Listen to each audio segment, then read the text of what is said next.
tercer día del Simposio de Investigación del 2025 en Ingenierías del Tecnológico Mario Molina. El día de hoy vamos a iniciar con una conferencia magistral dentro de la línea de Arquitectura y Desarrollo Urbano por parte de la doctora Elvia Isabel Casas Matiz, y después tendremos la participación de 4 ponencias para finalizar a la 1 de la tarde con la conferencia de la doctora Adriana Yunuen Dávalos Pita. El material que nosotros tenemos ya está colocado y vamos a dar inicio primero con la primera conferencista. Por ahí no sé si estás ya lista, Elvia. Sí. ¿Cómo estás? Buenas tardes. Muy bien, buenas tardes. Buenos días. Voy a hacer primero una introducción, una presentación de la doctora para los compañeros que ya están conectados. Nada más recordarles que parte, digamos, de todo este material se va a quedar colocado dentro del site y el canal de YouTube que tenemos por parte del tecnológico para que toda la red pueda estar lista, ¿no? Al finalizar la participación de la doctora, vamos a dejar un espacio para algunas preguntas, por lo cual les agradecería que dentro del chat puedan dejar sus preguntas y sobre eso nosotros vamos respondiendo, ¿no? Pero sería al final de su participación. Ok. Bueno, la doctora Elvia Isabel Casas Matiz es docente e investigadora y directora de la línea en Gestión Cultural Integral del territorio del Centro de Investigación CIFAR de la Facultad de Diseño de la Universidad Católica de Colombia. Es doctora en arte, en proyecto de investigación con énfasis en perspectiva urbana sostenible por la Universidad Politécnica de Valencia, España. Es magíster en historia de la Universidad Pedagógica y Tecnológica de Colombia y arquitecto por la Universidad Católica de Colombia. Ella es especialista en ética, sostenibilidad y educación ambiental de la Universidad Politécnica también de Valencia, en España, y tiene más de 20 años de experiencia profesional en las áreas de diseño y urbanismo. Tiene publicaciones en temas sobre gestión territorial, resiliencia urbana y participación ciudadana. Cabe destacar que su trabajo se ha especializado en comunidades rurales de borde. Entonces, pues le agradecemos mucho el haber aceptado, el darnos aquí una conferencia y que iniciáramos el día de hoy con su participación. Muchas gracias, Isabel. ¿Listos para que inicies?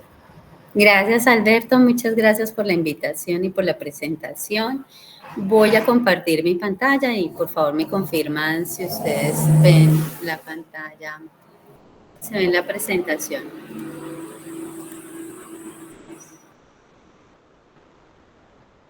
¿Aquí están viendo la presentación?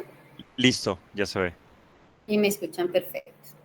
Bueno, pues primero nuevamente reiterar mi agradecimiento por esta invitación. Andrés, al equipo de México, les agradezco el espacio para dar a conocer parte del desarrollo de los procesos de investigación adelantados en los últimos años, en los cuales el equipo de México ha estado participando activamente.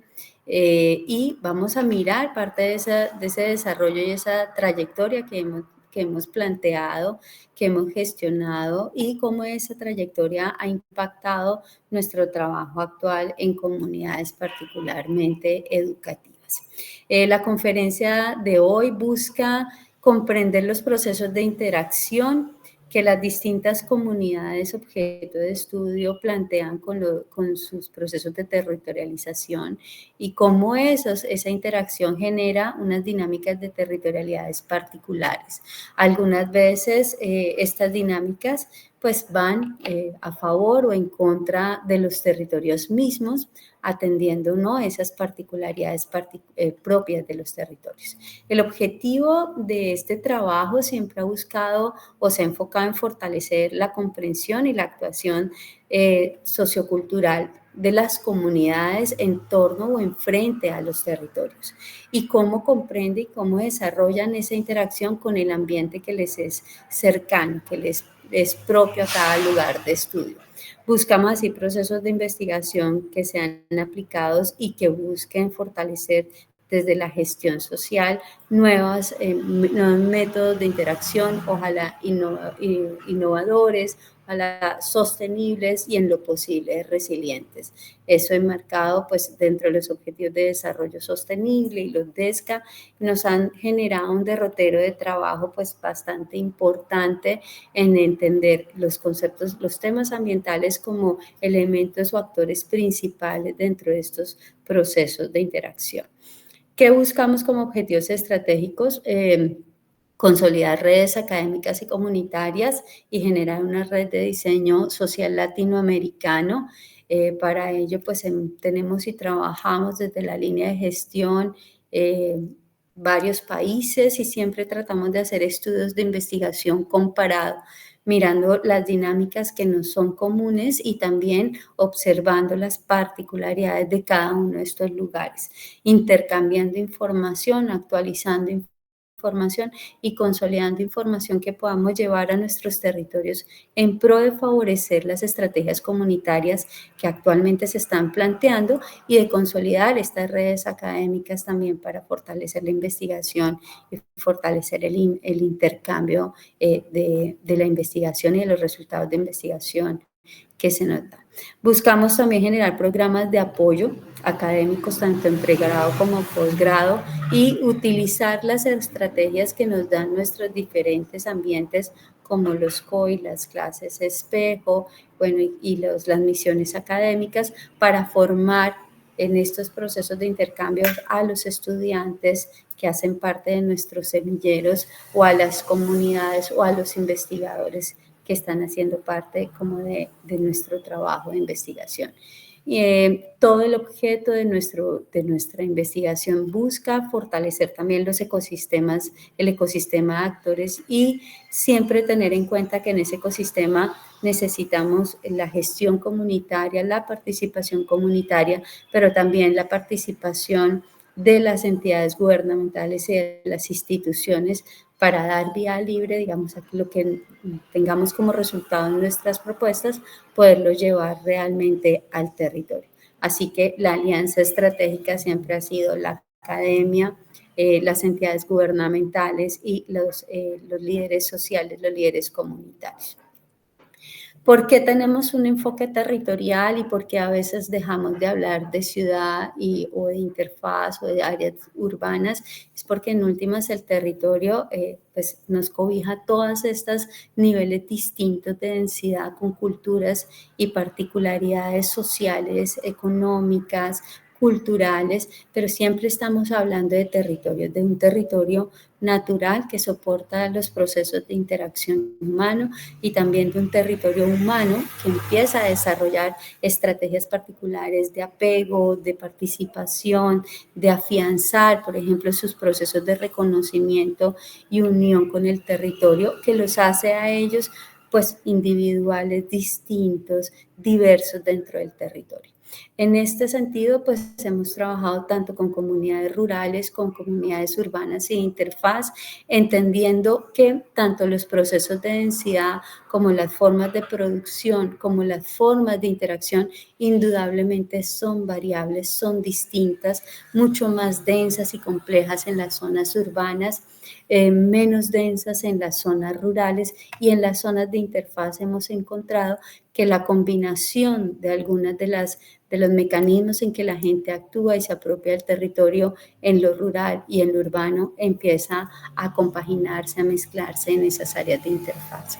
Al trabajar con comunidades siempre buscamos crear o co-crear con ellas nuevas estrategias de interacción territorial, porque como decía al principio, el desarrollo urbano, particularmente los procesos de territorialización desde el diseño y desde la planeación urbana, han seguido una estrategia simplemente de expansión o de cubrir sectores económicos a través de una demanda, ya sea de producción, de industria turística o de industria agrícola o de industria de materias tercerizadas.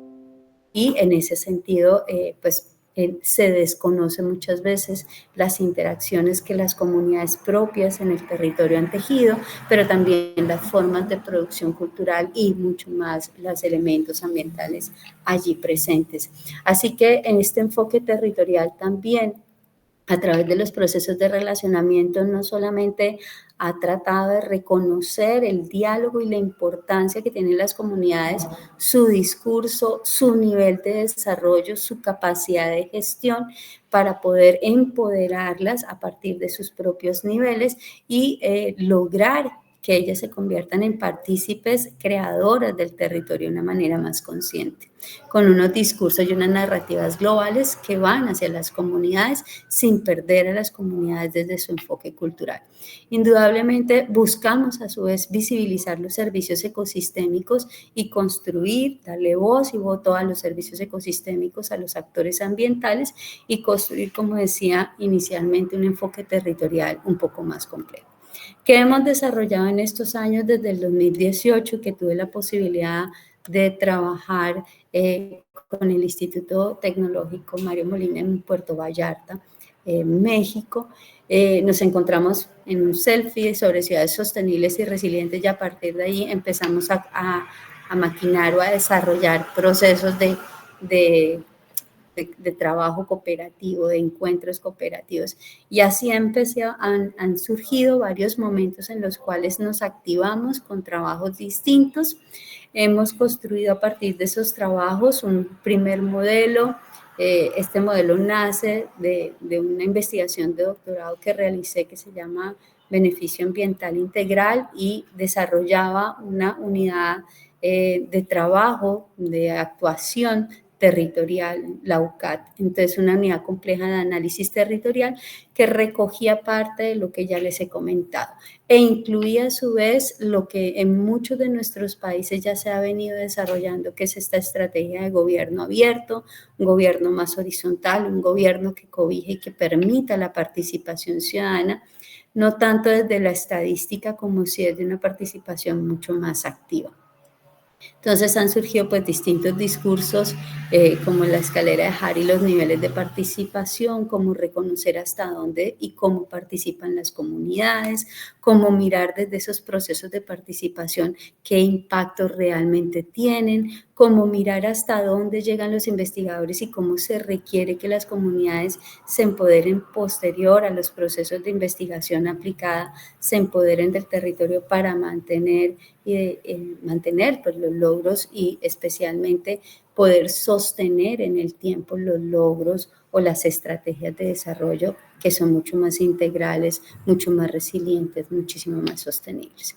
En esto hemos desarrollado y hemos encontrado que en los bordes particularmente, pues es un garante, digamos, un garante potencial de parar un poco el crecimiento urbano como lo tenemos previsto, de una extensión urbana que va consumiendo a su vez todo el territorio y la cultura, sino generar en estos estados de borde una forma de conexión, una forma de intercambio un poco más pausada que reconozca y pueda cohabitar con los territorios ambientales y con las comunidades, en este caso rurales o los ejidos o las comunidades agrícolas que se puedan encontrar en alguna instancia allí. Nos hemos encontrado, pues hemos tenido posibilidades de intercambio a través de la red de imaginarios sociales y representaciones, que es una red también latinoamericana, y hemos tenido posibilidades de hacer intercambios con Delfín para, como les decía en el inicio, desarrollar estos procesos de formación. Actualmente pertenecemos a la red de patrimonio y pertenecimiento de la Universidad Católica de Santos, Brasil, que es otro de nuestros aliados estratégicos y con quienes trabajamos desde hace más o menos 3 años, fortaleciendo estos sentidos de apego y territorio, estos procesos de valoración histórica, narrativa de estos cuidados urbanos e incluyendo lo que parte de la ecología humana traza dentro de sus presupuestos teóricos para el desarrollo del territorio. Empezamos a construir un desarrollo conceptual, unos estudios comparados que ahorita se los mostraremos y unos relatos que, como ya les decía, vienen soportados desde los DESCA, desde los índices de prosperidad urbana, los objetivos de desarrollo sostenible. ¿Hacia dónde tendemos a ir? Hacia construcción de paisajes culturales integrales, algo que ya se está desarrollando pues en muchas partes del mundo, especialmente Europa, tiene una legislación muy particular al respecto. Seguir fortaleciendo el tema de la unidad compleja de análisis territorial, aplicándola con indicadores y con elementos o estrategias de medición cualitativa y cuantitativa diversas, fortalecer ese concepto de beneficio ambiental integral y trabajar por esos TRLs sociales para fortalecer la gestión territorial. Perdón. ¿Cómo se plantea el tema de la interacción natural para esa configuración de nuevas territorialidades, que es el punto de lo que hoy queremos centrarnos para hablar? Y miramos que el diseño sostenible muchas veces se convierte en un discurso, en una norma, en una ley, pero en el momento en que llegamos a los territorios, muchos de los indicadores y de los presupuestos que tiene la ley designados para el territorio no se viven en el territorio. Van diferentes, son distintas las temporalidades de desarrollo en los territorios, las dinámicas con las que la gente ocupa el territorio, especialmente en casos donde la informalidad, que es uno de los casos que miraremos, está presente, porque tienen que cubrir unas necesidades básicas, entonces desarrollan un territorio de una manera muy rápida, que se aleja enormemente de estos presupuestos y estas narraciones o estas búsquedas globales. Encontramos que el diseño indudablemente es una estrategia de mediación entre esos valores ambientales y culturales, y mucho más si ese diseño permite la participación de las comunidades en sus procesos de desarrollo. Así que ese diseño participativo, ese diseño con empatía cultural, pues es indudablemente una de las, como les decía, una de las herramientas importantes para poder traer parte de esos discursos globales a los territorios y hacer alguna actuación que medie por conseguir, por buscar la resiliencia, por fortalecer las territorialidades. Es así como el arquitecto, más allá que buscar una forma por forma o un tema estético, un ejercicio simplemente técnico, también debe lograr leer e interpretar los valores culturales, ambientales, sociales que están presentes en el territorio e incluirlos como elementos fundamentales en los procesos de diseño. Casi que el problema inicial del proyecto, el problema central del proyecto debería estar determinado a fortalecer y a alcanzar estos valores culturales, a estos valores ambientales y sociales. No, cuando hablamos de lo cultural siempre hablamos que la cultura es positiva en toda su extensión. Indudablemente hay acciones culturales que son negativas en el territorio y que van en contravía del mismo desarrollo tanto de los seres humanos que habitan el territorio como del ambiente en el cual están inmersos. Y aquí es donde también los cambios y los patrones en la conciencia de los individuos que están presentes en el territorio deben ser parte de la estrategia de diseño. Se utilizan herramientas como la teoría de escalas para comprender un territorio tanto que va y viene, que fluctúa, es como un ejercicio de fractales en los cuales podemos encontrar elementos replicables y que podemos definir desde lo local y encontrar la relación regional o la relación sectorial mucho más fuerte. Entonces, ese proceso de participación y autogestión activa, pues se vuelven fundamentales. No sé por qué no me está pasando, voy a tratar de que por acá, ahora sí, aquí. Así, entonces, pues hemos hablado durante todos estos años sobre gobernanza y participación, una gobernanza abierta, que entendemos en las cuales la comunidad, como les decía al principio, algunas veces adolecen o carecen ya sea de argumentos o de instrumentos de participación coherentes, en los cuales algunas veces simplemente se les pregunta y se convierten en un dato o en una firma, o tienen en algunas otras ocasiones hemos encontrado que en América Latina hay una gobernanza un poco más abierta, más participativa, mucho más efectiva, por decirlo de alguna manera. Hemos encontrado comunidades muy empoderadas que requieren mucho tiempo para el proceso de empoderamiento y mucha lucha, en el buen sentido de la palabra, social para el desarrollo de los territorios. Y hemos encontrado que dentro de la gobernanza los casos más exitosos han sido en la medida en que el gobierno abierto definitivamente desarrolla un proceso de colaboración estratégico, donde casi hay una institución en la cual, como oficinas de gobierno abierto, la cual se escucha y se construye con la comunidad y se mapea con la comunidad del territorio. No sin apartarse, obviamente, de las búsquedas de la institución, de los retos pues políticos, de los compromisos de Estado, pero sí atendiendo y mejorando este ejercicio de participación. También hemos encontrado estrategias en las cuales al incluir a los individuos más allá del dato, más allá de la participación, sino como parte de la solución, ya sean como cuidadores, como parte de donde ellos mismos autogobiernan el territorio en ciertos elementos o cuidan o se convierten en cuidadores del territorio a cambio de algún tipo de reconocimiento económico o de reconocimiento de impuestos, genera una estrategia muchísimo más plausible para alcanzar estos procesos de sostenibilidad futura, porque ni las instituciones ni las academias nos quedamos en el territorio. Y es acá donde el papel de las comunidades vuelve a ser un elemento absolutamente importante.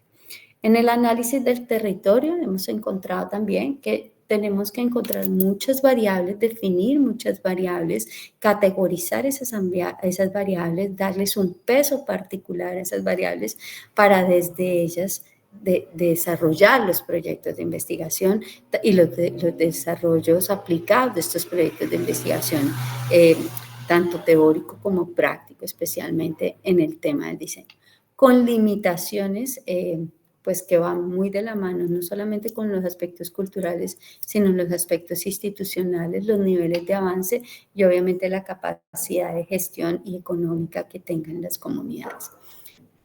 En las dinámicas sociales superponemos esas dinámicas sociales y encontramos que los procesos de territorialización de las comunidades muchas veces pues no son atendidos en el diseño urbano o arquitectónico y generamos unas tramas que atraviesan completamente las tramas sociales sin distinción alguna, o las tramas ambientales o las tramas culturales. Y aquí estamos hablando que en las dinámicas sociales hay procesos de intercambio económico, que en las dinámicas culturales hay procesos de intercambio cultural, de apego cultural, de lecturas, de narrativas culturales que se instauran en el territorio como elementos intangibles y que a la hora en que planeamos el territorio muchas veces como diseñadora o diseñadores desconocemos totalmente y atravesamos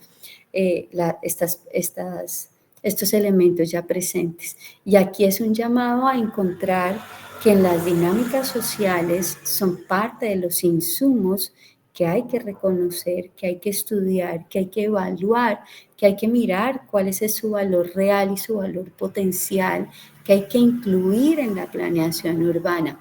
Hemos encontrado que algunas de las estrategias de gobierno, como la construcción de grandes vías, atraviesan el territorio, por ejemplo, en tramas rurales, rompiendo todas las formas de producción o rompiendo las pocas, acá lo llamamos fincas, que son unas parcelas grandes donde la gente agrícola cultiva una materia prima o cultiva producción primaria como tubérculos, por ejemplo, la papa. Se rompen completamente al trazado de una vía. Claro, hay una visión regional, pero al tener una visión regional desconocemos lo local y rompemos las posibilidades de sostenibilidad futura que tenemos como ciudad, que tenemos como ruralidad, que tenemos como espacios de borde. Así que es muy interesante entender las dinámicas culturales, las dinámicas sociales. También hemos encontrado en estos años de estudio que las dinámicas ambientales, como los recorridos, por ejemplo, o las formas en que las aves se mueven por los territorios, pues tienen un trazado que desconocemos y por lo cual la planeación muchas veces simplemente pues también pasa y destruye o fragmenta o pues rompe completamente estas trayectorias. Entonces, el combinar las tramas, el empezar a entenderlas, primero a saber que existen, darles visibilidad, a reconocerlas, a materializarlas en el territorio, a superponer las tramas, supone pues un proceso mucho más amplio en el diseño, un proceso más complejo en el proceso de diseño, en el cual no solamente debe intervenir el diseñador, sino una red de actores pues con bastante conocimiento, incluida en esa red de actores, obviamente la comunidad y los especialistas de las distintas ramas. Encontramos que este proceso de participación, los mecanismos de participación pueden ser muy variados dependiendo del grupo etario, dependiendo del nivel de apego, del nivel de cercanía, de la cantidad de tiempo que ha tenido una comunidad dentro del territorio. Y eso implica mayor o menor conocimiento, mayor o menor historia. Hay algunos grupos etarios como los jóvenes que tienen más ahínco, más ánimo y tienen ideas frescas, pero nos duran poco en los territorios, mientras hay grupos territoriales que llevan 30, 40 años en un territorio desde su propia colonización, construyéndolo, entendiéndolo, que manejan unas dinámicas distintas. Así que los mecanismos de participación también es importante entenderlos no como la comunidad global, sino como una comunidad con valores diferenciales. Por género puede ser, por edades indudablemente, con búsquedas, con metodologías apropiadas, cercanas a estos tipos de comunidades. En estas líneas de interacción que se ha buscado y que se ha encontrado, esto es un breve resumen de lo que hemos desarrollado en todos estos años de estudio, la visión de un hábitat integral, como una construcción integral, social, ambiental, cultural, que incluye estos componentes políticos, de arquitectura, de paisaje natural, de economía y tecnología, de entendiendo la economía, la política y la tecnología como elementos de soporte de lo social, lo cultural, lo ambiental y lo ideológico y el sistema de pensamiento. Entendemos que para poder comprender el territorio no basta acercarnos a un punto específico, sino ir y venir en el diálogo de las escalas. Así que hay unas escalas territoriales y cuando hablamos de servicios ecosistémicos, indudablemente hablamos de una serie de recorridos, por ejemplo, en torno al agua, que son mucho más amplios que un lote o un ejido o una zona o un barrio o una comunidad. Entonces, aquí estas escalas, especialmente en lo natural, son mucho más amplias y requieren ser observadas desde esa amplitud. Requiere verse sus necesidades de esa amplitud para poder llegar al territorio específico de actuación y encontrar esas estrategias de actuación particulares y diferenciales en cada uno de esos elementos. En la escala urbana miramos estos procesos de distribución, qué tan equitativo o qué no tan equitativo es.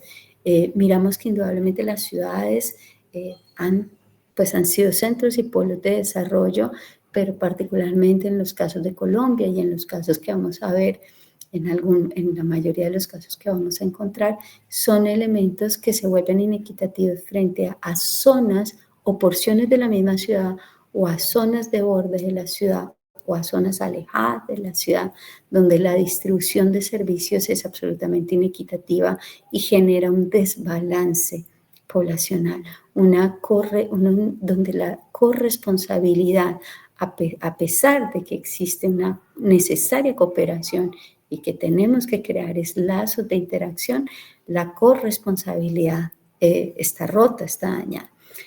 Obviamente las escalas arquitectónicas y técnicas, la morfología, la imagen urbana, estas formas de habitar, de configurar el territorio con lo social, la interacción con esas líneas de configuración natural, con la biodiversidad, Y esto ha sido bastante interesante porque trabajamos en ambientes muy distintos. En este momento, el proceso que estamos desarrollando es en 4 ambientes muy distintos, de Páramo, que es una zona con un clima frío, unas temperaturas de 5 grados por la mañana, con llovizna presente, así a zonas costeras como es Puerto Vallarta, o a zonas de manglar como en la ciudad de Santos, con contextos muy distintos, pero con elementos increíblemente similares dentro del modelo de expansión urbana que se ha desarrollado.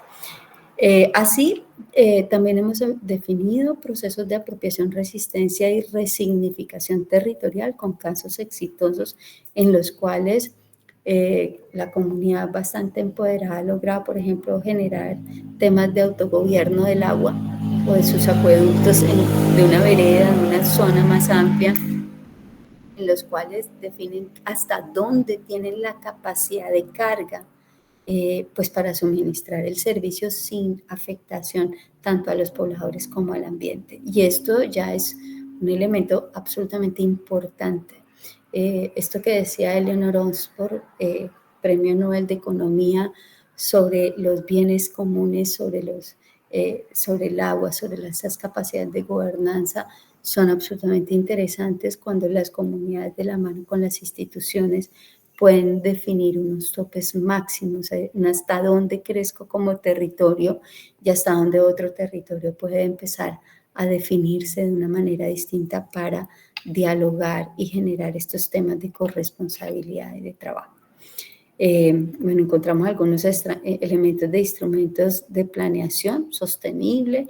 Creo que, como les decía, todos los marcos legales, por lo menos desde lo que hemos estudiado, han sido maravillosos en su política, en sus presupuestos, algunos con aciertos y con elementos claramente visibles en los territorios, otros en los que definitivamente la ley parece elemento muerto. Este año venimos trabajando con la gestión comunitaria del agua, especialmente en zonas de borde y áreas rurales, con organizaciones locales comunitarias en pro de la protección de fuentes hídricas y de generar un cambio de conciencia en la cultura del agua, porque estamos ya viviendo el cambio climático, sabemos que tenemos este estrés hídrico, estrés ambiental, y que la cultura del agua, a pesar de que tenemos tantas ideas frente a su manejo y a su cuidado, nuestra realidad pues indudablemente nos hace ver que no estamos haciendo, que nos falta mucho por desarrollar. Así que el agua como elemento estructurándole, dándole voz y voto a este servicio, a este elemento ambiental, al agua como elemento ambiental, se vuelve algo fundamental. Como esto es parte del marco conceptual del proyecto, el diseño de sistemas y estrategias lúdicas en torno al agua, un enfoque basado en un modelo de 4 hélices. El proyecto tiene un tiempo y un alcance mayor, o sea, acá pueden encontrar el diagnóstico del lugar, la necesidad de sensibilización territorial, el reconocimiento de quiénes pueden ser los potencializadores de estos cuidados ambientales, las ausencias frente a lo que existe en el territorio que no existe, que no haya agua o que no hay cuidado frente a esos elementos ambientales. Buscamos obviamente hacer una construcción conjunta con las comunidades y crear talleres de sensibilización en esos procesos de interacción. Y finalmente pretendemos desarrollar un proceso de reconocimiento y conciencia que genere mayor memoria y mayor sentido de apropiación de las comunidades sobre el territorio. ¿Quiénes somos nosotros? Simplemente somos una organización académica externa que induce el diagnóstico del territorio. Encontramos que, pensamos que los estudiantes pueden ser elementos de cambio, potencializadores de cambio y articuladores con el resto de las comunidades presentes, y que hay unos planos físicos y mentales presentes dentro de ese territorio que se va a observar aquí. En ese marco conceptual encontramos que hay unos niveles de conciencia individual hay un nivel de conciencia colectiva y hay un nivel de conciencia territorial, con algunos efectos positivos y algunos efectos negativos, que dependiendo de ese nivel de conciencia, pues los procesos de interacción pueden ser variables y obviamente los procesos de actuación frente al territorio pueden ser variables. Pretendemos que no solamente exista esa conciencia individual, sino que por lo menos exista una conciencia comunitaria que genere un cambio y que fortalezca esas estrategias de impacto positivo en estos planos de interacción, disminuyendo los planos y los efectos adversos que hoy se encuentran dentro de los territorios allí presentes. ¿Qué diagnosticamos que se ha logrado, lo que no se ha logrado y lo que se podría mejorar dentro de esos logros territoriales? ¿Con quiénes trabajamos? Siempre trabajamos con comunidades. En este año nuestras comunidades son comunidades de estudiantes con territorios variados y con un grupo de investigadores muy amplio. En este caso, pues, de América Latina tenemos 4 representantes en México, en Puerto Vallarta, 2 representantes en Brasil, 2 representantes en Chile y 4 investigadores en Colombia. Nos acercamos a las organizaciones territoriales, entendiendo que estas organizaciones son las que nos validan ante las comunidades y ante los territorios, y que nos pueden permitir a su vez difundir y fortalecer estos efectos y estas estrategias de impacto positivo en los territorios. E indudablemente esta comunidad de estudiantes, que es nuestra primera comunidad, buscamos que el cambio de conciencia individual de los estudiantes pase a un plano mayor y cambie, rompa el borde de la escuela hacia el territorio, desorganice, digamos, esa frontera, rompa la frontera entre escuela y comunidad. Los factores, encontramos que ya hicimos 2 talleres de reconocimiento este año sobre el tema de los ciclos del agua y sobre talleres de empatía, para buscar visibilizar, empezar a tomar conciencia y mirar nuestros niveles de responsabilidad.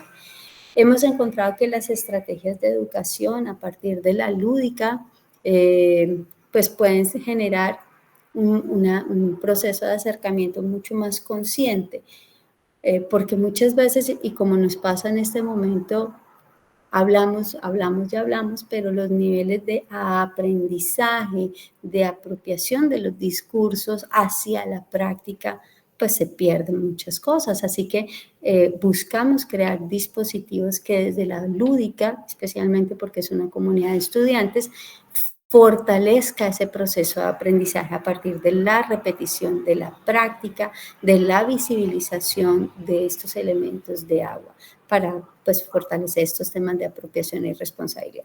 Para eso hemos creado una serie de categorías, de preguntas sobre lo que ya conocen los estudiantes, porque creo que en todas las legislaturas en América Latina y desde aquello que se llamaba educación ambiental, los currículos de nuestros colegios cambiaron y se incluye lo ambiental como un tema adicional.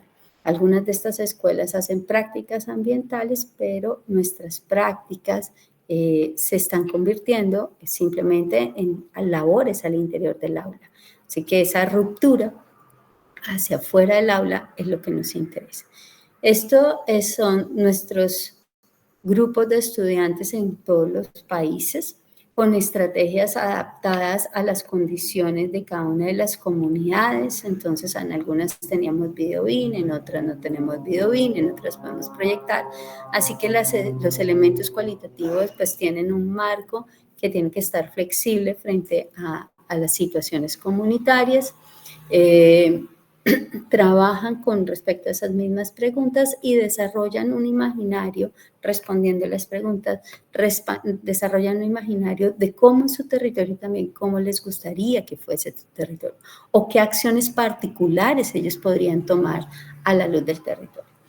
Los resultados parciales muestran que definitivamente hay, en el caso de Colombia, hay un proceso de reconocimiento del territorio, tanto de lo bueno como de lo malo del territorio, de la necesidad. Encontramos que obviamente el agua, el conocimiento sobre los ciclos del agua, los potenciales del agua, la necesidad de cuidado, es evidente, está presente, pero la evidencia y la realidad muestra una imagen totalmente contraria. Ellos mismos nos comentan, es decir, en mi casa no sucede esto, o en mi comunidad no sucede esto, o sea que el paso de acá a este ejercicio que es nuestra realidad es lo que nos tiene que atañer, nos tiene que mostrar un camino para diseñar estrategias que desde estos actores nos permitan hacer unos cambios factibles en estas realidades. Todos los colegios en México también desarrollaban el taller, presentan los procesos de taller en 2 escuelas, la complejidad de las densidades. Acá tenemos mar, acá tenemos una situación de páramo que es bastante distinta, tenemos un clima cálido, acá tenemos un clima húmedo, templado húmedo, dependiendo del nivel sobre el nivel del mar. Sobre el nivel del mar, Bogotá está a 2.600 metros sobre el nivel del mar, acá hay páramos que están mucho más altos, entonces tenemos neblina, unas zonas de recogida de agua natural presentes, pero que se van desvirtuando en la medida en que esto que es la urbanización, esto es un barrio informal que crece de manera informal, como esos platos rotos mexicanos, en esta zona de montaña. Acá encontramos zonas altamente pobladas, muy fuertemente pobladas, que son el contexto de los 2 colegios, con estrategias y con énfasis particulares, uno pesquero y el otro agrícola, agropecuario, perdón, que están allí presentes, lo que indica o induce que al ser técnico y al tener esos énfasis tienen conocimientos variados al respecto. Sin embargo, los datos de México sobre estrés hídrico pues son bastante altos y Puerto Vallarta muchísimo más alto, especialmente por su crecimiento, entiendo yo, de la zona turística que se encuentra allí presente. Este es el caso de Chile. Chile también es un ejercicio altamente poblado, muy fuertemente poblado, con una escasez de agua muy interesante. Hay unas zonas donde en un barrio hay agua y en el barrio inmediatamente lateral no tiene y tiene que tener servicio de carro tanques, donde tenemos unas lagunas presentes dentro del paisaje urbano, o sea, ya digamos que ambiente natural son esos espacios allí presentes que han venido desarrollando estrategias de conservación y de cuidado, pero que necesariamente requieren fortalecer pues mucho más el cuidado y estos elementos ambientales más presentes en la planeación. Esto es Brasil. Curiosamente, al interior de la escuela con los chicos es muy lindo. Acá tuvimos la posibilidad de proyectarles su territorio. No conocían el territorio, conocían de la casa hacia su escuela.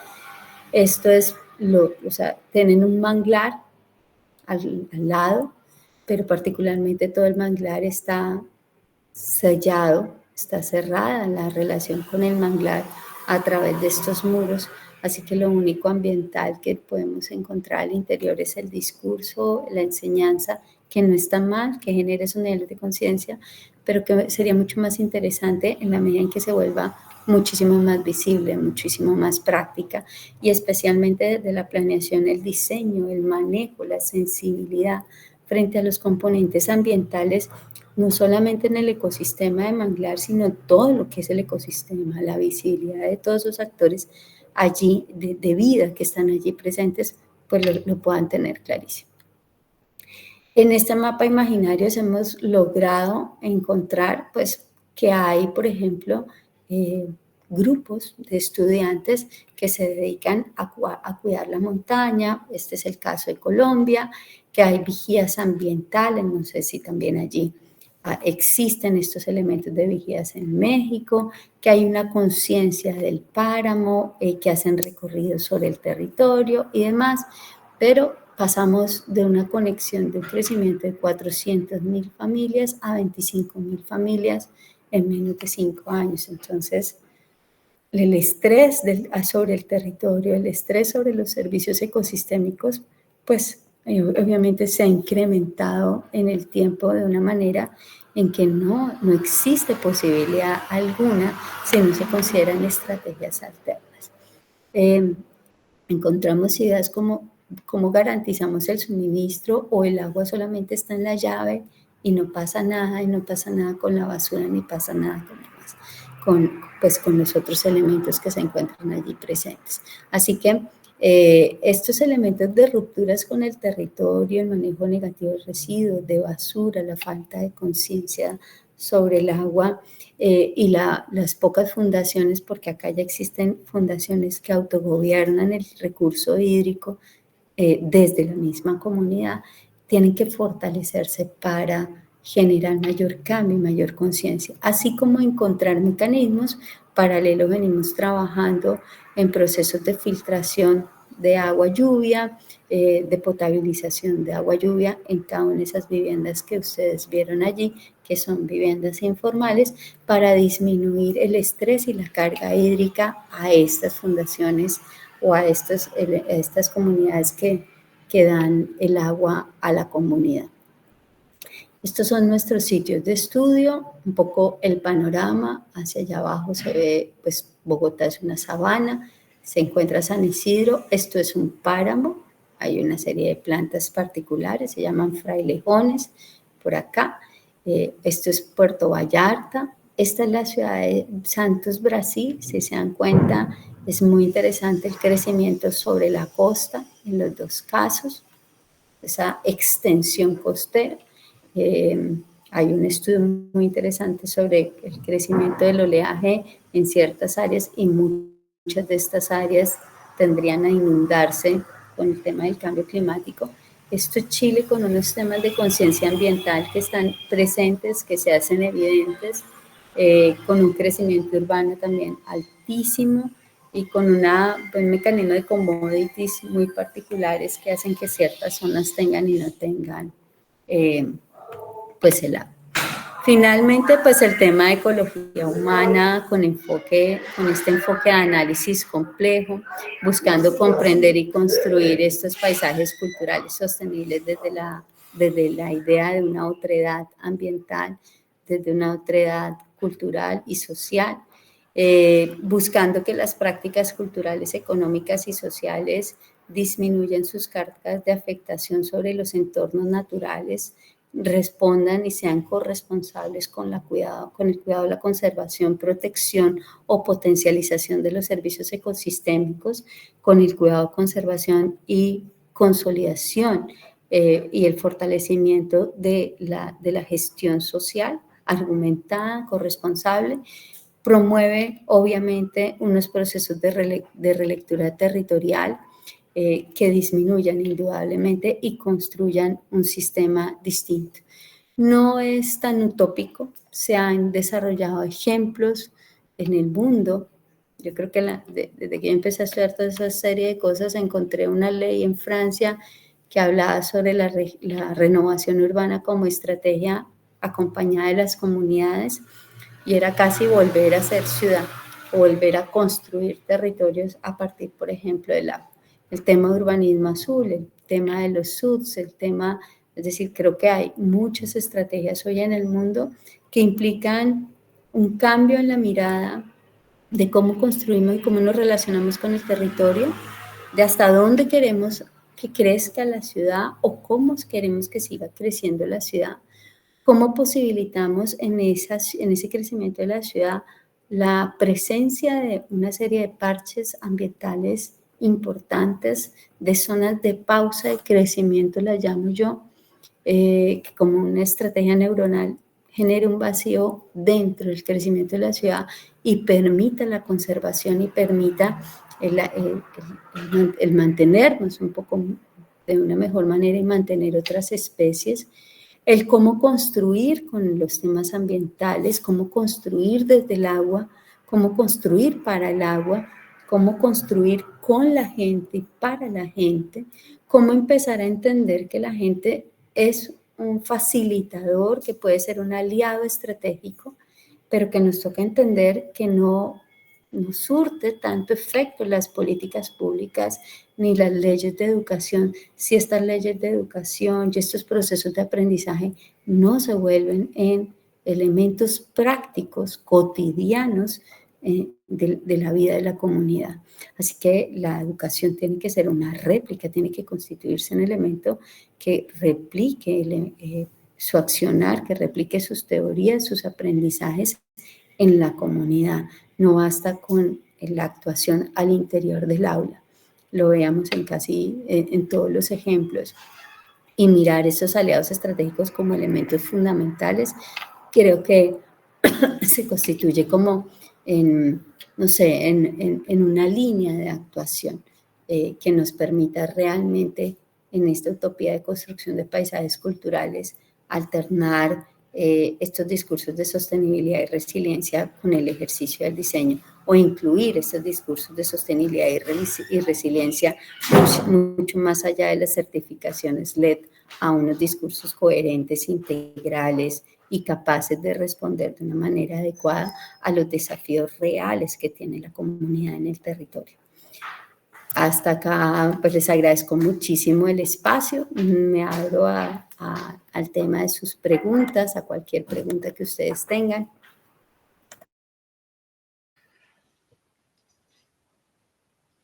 Muchas gracias, Isabel, por la participación y la ponencia. Voy a dar lectura.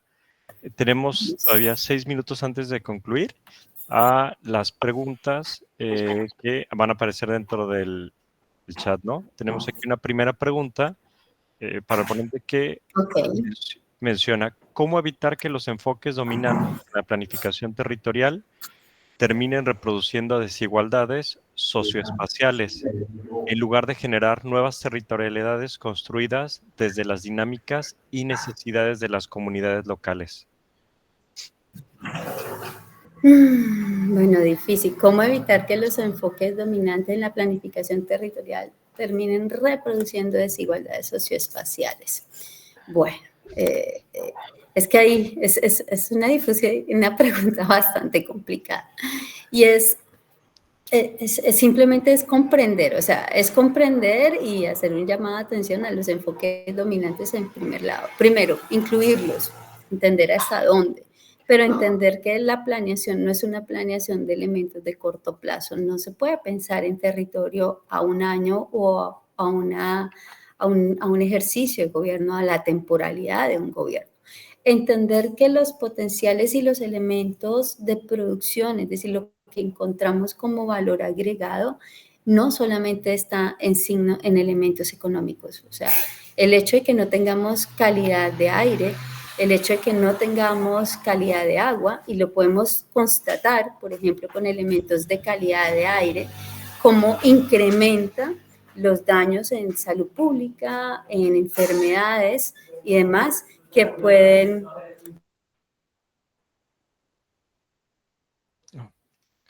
Creo que se fue el audio por ahí.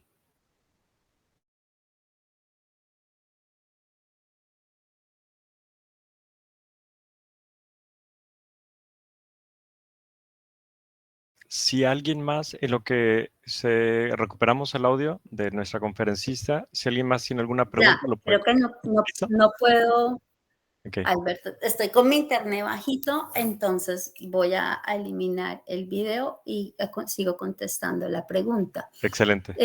Creo que los costos económicos, si podemos ver datos de salud pública, son muchísimas veces más amplios, más altos, ¿verdad? Que se pueden contraponer, se pueden sopesar con respecto a los costos que genera el desarrollo económico. Indudablemente, y lo hemos hablado muchas veces con Alberto, con Andrés, con el equipo de México, el tema del turismo se vuelve fundamental, es importante, genera un elemento económico importante dentro de Puerto Vallarta, pero también a su vez genera un daño importante dentro de los elementos culturales. Aumenta el costo de vida de la gente que vive allí. Así que necesariamente tiene que haber un equilibrio, porque no podemos desplazar a los primeros habitantes de un territorio. Tenemos que incluir esos habitantes al territorio. Así que estas nuevas territorialidades y estas dinámicas tienen que estar de la mano con datos, con un cálculo claro de los datos, de mirar cómo estos datos pueden compararse con respecto, por ejemplo, a temas de salud pública o a temas económicos, como lo que yo decía en el tema de desplazamiento de labores al tema de reemplazo de actividades productivas, porque indudablemente el turismo perdura durante un momento, pero pues el resto de los costos en cuanto a producción, en cuanto a gente, en cuanto a desplazamiento, en cuanto a calidad de vida, y no es solamente Puerto Vallarta, muchas ciudades del mundo hoy se levantan, por ejemplo, a generar un turismo mucho más sostenible, más consciente. Entonces, creo que es un ejercicio en que indudablemente el tema de la necesidad local y de las comunidades locales primero tiene que ser visible y partícipe, tiene que hacerse evidente dentro de esas comunidades locales y tiene que entrar en la participación. Hay casos exitosos en los cuales están y hay que hacerlos, es como en réplica, no es de la noche a la mañana, pero sí creo que se pueden generar réplicas interesantes. Muchas gracias, Isabel. Nos queda espacio nada más para una pregunta más. Levantó aquí, creo que su mano, Laura Pérez. Ah, y tenemos otra pregunta también de Abraham González. Laura, ¿quieres comentarnos? Sí, gracias. Buenas tardes, días, doctora. Muchas gracias por su presentación. Estuvo muy interesante. Yo tengo 3 preguntas. Dice que nada más tengo oportunidad para una, pero bueno, entonces voy a elegir una de las tres. Y ¿qué es, por ejemplo, cuando las autoridades se reúnen para planificar el territorio y deciden, pues, los convocan a ustedes son convocados? Sí, en algunos casos. Ajá.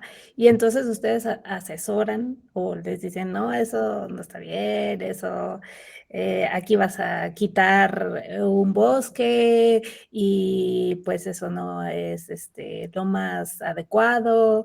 O sea, ustedes dan o sea, ¿se les escucha realmente? Bueno, digamos, la Constitución del 91 le da una apertura a la participación ciudadana, o sea, la ley ya tiene un espacio para la participación ciudadana. No es muy claro es hasta dónde existe la participación o qué se busca de la participación ciudadana. Indudablemente debería buscarse un nivel de corresponsabilidad de la participación. Como digo, no es solamente el dato de ir a firmar. En algunos momentos simplemente se llama, se convoca y se muestra un proyecto ya casi dado y se recogen firmas de que se divulgó. Entonces el proceso de participación pasa a ser un elemento simplemente de divulgación pública. Y digamos que la firma de quienes asisten validan de alguna manera el que entre comillas existió participación. La Se corta. ¿Se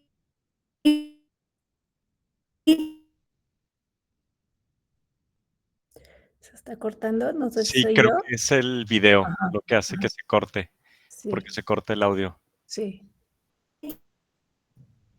Doctora, ¿te estás cortando? Si puedes desactivar de esta participación pues es toda. ¿Mejor? Sí, sí. ¿Me escuchas mejor? Sí, ya, muy bien. Excelente. Listo. Entonces, no sé hasta dónde me escuchaste. Creo que, como te decía, la Constitución del 91 abre la puerta. Dime. Sí, continúa. Aló. La Constitución del 91 nos abre la puerta, pero digamos que no aclara los niveles de participación. A pesar de eso, hay casos exitosos. Hay un caso exitoso en el Valle de Aburrá, el Plan Metropolitano del Valle de Aburrá en Medellín. Sí nos permitió como comunidades participar en un ejercicio de recuperación del río Medellín. Entonces, ese es un evento interesante y agradable que pueden ustedes referenciar. Actualmente hay otros procesos como el del metro o en Bogotá o el tema de un recorrido sobre una vía muy importante en el cual se puede llegar a participar y utilizaron estrategias ya de internet, de gráficos, en los cuales la comunidad incluso daba como ciertos sesgos al diseño del espacio. Pero no basta tampoco con llegar al ejercicio del diseño. La corresponsabilidad ciudadana tiene que ir posterior a la implementación del diseño. Tiene que continuar en el territorio con temas de veeduría o de cuidado del territorio y con una acción específica. Es decir, estos procesos de valoración cambian también el hecho de que, por ejemplo, yo como comunidad también pueda migrar de una actividad 1 a una actividad 2 a partir de estos mismos elementos de flexibilización territorial, depende de lo que se requiere. Así es como una corresponsabilidad de todos, pues, o sea, es comunidad, autoridades, Sí. profesionistas, porque, por ejemplo, aquí en México, bueno, me imagino en todos lados, ¿no? Pero hablamos de, no sé, por ejemplo, ahora que hablabas de los manglares, que en Puerto Vallarta justo y en esas costas son devastados para poner cosas, ¿no? O sea, para infraestructura, pues casas o hoteles y, o sea, me quedo pensando en la gente sabe que va a perder ese recurso y pues falta participación, ¿no? Exigencia de medidas de mitigación al menos, ¿no? Entonces es una corresponsabilidad y de todos, porque también los profesionistas o los arquitectos o los urbanistas están viendo pues nada más la parte económica y tal vez resolver un problema de vivienda o de negocio, pero no se pueden pensar que ese tipo de recursos, por ejemplo, no son renovables, ¿no? Entonces, ahí falta mucha conciencia de todos, creo. Laura, tienes toda la razón. El tema de los manglares, o sea, si estudiáramos mucho más a fondo el tema de los manglares como lo que es un ecosistema único de intercambio de agua dulce y agua salada, que es una guardería marina, que es un ejercicio que disminuye el oleaje y la posibilidad, por ejemplo, de oleaje fuerte sobre la costa, de erosiones, o sea, de arrastre, de playa. Estamos hablando de una cosa completamente distinta. Cuando yo empiezo a ver los valores ambientales que hay en el ecosistema, el aprovisionamiento o el aprovechamiento, no solamente económico, sino en las calidades ambientales, en temas de salud pública, en temas de salud ambiental, de todo lo que aparece dentro de ese ecosistema, de todos los individuos arbóreos, de fauna, de flora allí presentes, y vemos que eso hace parte de lo que nosotros somos. Nosotros somos parte del sistema, no somos el sistema. Y acá hay un cambio en el chip, es decir, no podemos estar pensando, si queremos hacer un desarrollo turístico, seguramente no es sobre un manglar rompiendo el proceso de intercambio de agua. Eso sería, y eso implica que técnicamente tenemos que solucionar otra serie de elementos.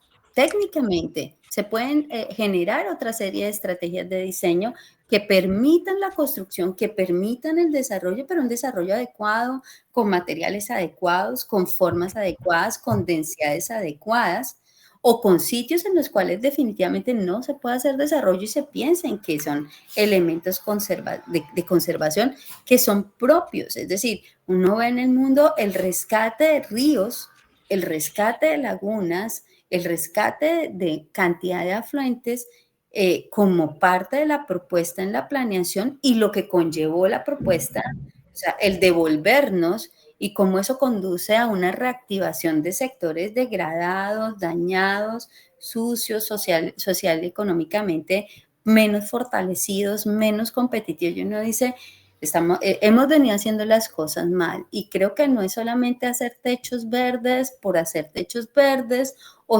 encontrar una certificación por mostrar la certificación, sino realmente tener un cambio en la conciencia del diseño, en la conciencia de la actuación. Y eso implica mi labor como ciudadano, mi labor como educador, como investigador, como académico o como diseñador, es decir, como profesional. Ahí es un cambio muy, muy interesante. Muchas gracias, doctora. Gracias, Isabel. Gracias, Laura, a todos los que participaron el día de hoy. Voy a dar nada más por finalizada nuestra conferencia magistral, la inicial para la Mesa de Arquitectura y Desarrollo Urbano. Agradecerle a la doctora Isabel su tiempo que prestó para nosotros y también invitándola a que pueda seguir participando con nosotros. Desde el Tecnológico Mario Molina, te agradecemos la participación, Elvia, y nos seguimos viendo en otros espacios. Que tengas un excelente día y te invitamos a que te mantengas en las siguientes ponencias, ¿sí? Gracias. Vale, un abrazo y muchas gracias por la invitación. Una feliz jornada. Un abrazo grande. Chao. Chao.